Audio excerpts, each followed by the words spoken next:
Oración del dirigente SCAO.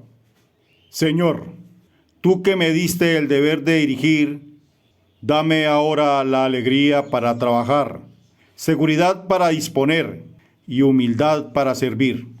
Convierte en fortaleza mi debilidad, en madurez mi inexperiencia, en habilidad mi torpeza y en serenidad mi impaciencia. Quiero realizar esta misión que me has encomendado con tu ayuda generosa. Así sea.